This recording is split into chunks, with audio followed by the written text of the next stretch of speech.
काशी केवल हमारी आस्था का तीर्थ ही नहीं है, ये भारत की शाश्वत चेतना का जागृत केंद्र है।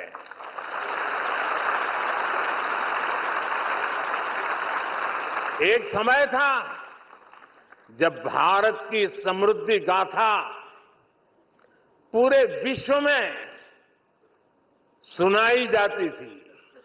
इसके पीछे भारत की केवल आर्थिक ताकत ही नहीं थी, इसके पीछे हमारी सांस्कृतिक समृद्धि भी थी, सामाजिक और आध्यात्मिक समृद्धि भी थी। काशी जैसे हमारे तीर्थ और विश्वनाथ धाम जैसे हमारे मंदिर ही राष्ट्र की प्रगति की यज्ञशाला हुआ करती थी। यहां साधना भी होती थी, शास्त्रार्थ भी होते थे। यहां संवाद भी होता था, शोध भी होता था। जहां संस्कृति के स्रोत भी थे, साहित्य संगीत की सरिताएं भी थी। इसलिए आप देखिए, भारत ने जितने भी नए विचार दिए, नए विज्ञान दिए, उनका संबंध किसी न किसी सांस्कृतिक केंद्र से है। काशी का उदाहरण हमारे सामने है।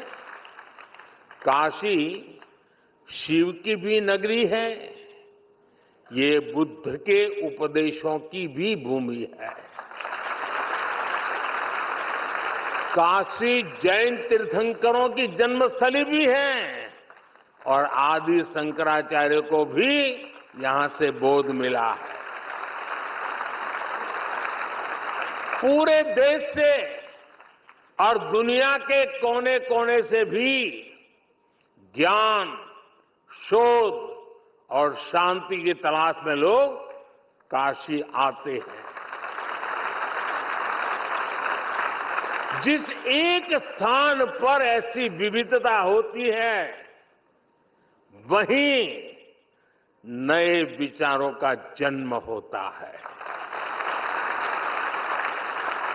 जहां नए विचार पनपते हैं, वहीं से प्रगति की संभावनाएं पनपती है।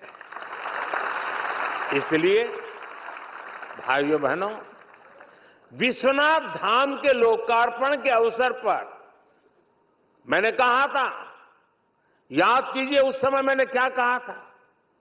उस समय मैंने कहा था, विश्वनाथ धाम भारत को एक निर्णायक दिशा देगा।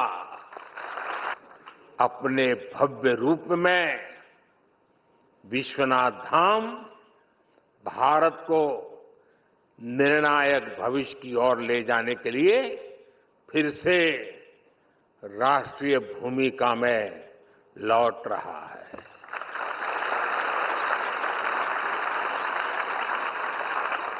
विश्वनाथ धाम परिसर में आज देश भर के विद्वानों की विद्वत संगोष्ठियां हो रही हैं। विश्वनाथ मंदिर न्याय शास्त्रार्थ की परंपरा को भी पुनर्जीवित कर रहा है। काशी में शास्त्रीय स्वरों के साथ साथ शास्त्रार्थ के संवाद भी गूंज रहे हैं। इससे देश भर के विद्वानों में विचारों का आदान प्रदान बढ़ेगा। इससे प्राचीन ज्ञान का संरक्षण होगा, नए विचारों का सृजन भी होगा। काशी के विद्वानों द्वारा, विद्वत परिषद द्वारा प्राचीन ज्ञान पर आधुनिक विज्ञान की दृष्टि से नए शोध भी किए जा रहे हैं। मुझे बताया गया है कि जल्द ही मंदिर न्यास शहर के कई स्थानों पर निःशुल्क भोजन की व्यवस्था भी शुरू करने जा रहा है। मंदिर ये सुनिश्चित करेगा कि मां अन्नपूर्णा की नगरी में कोई भूखा नहीं रहेगा।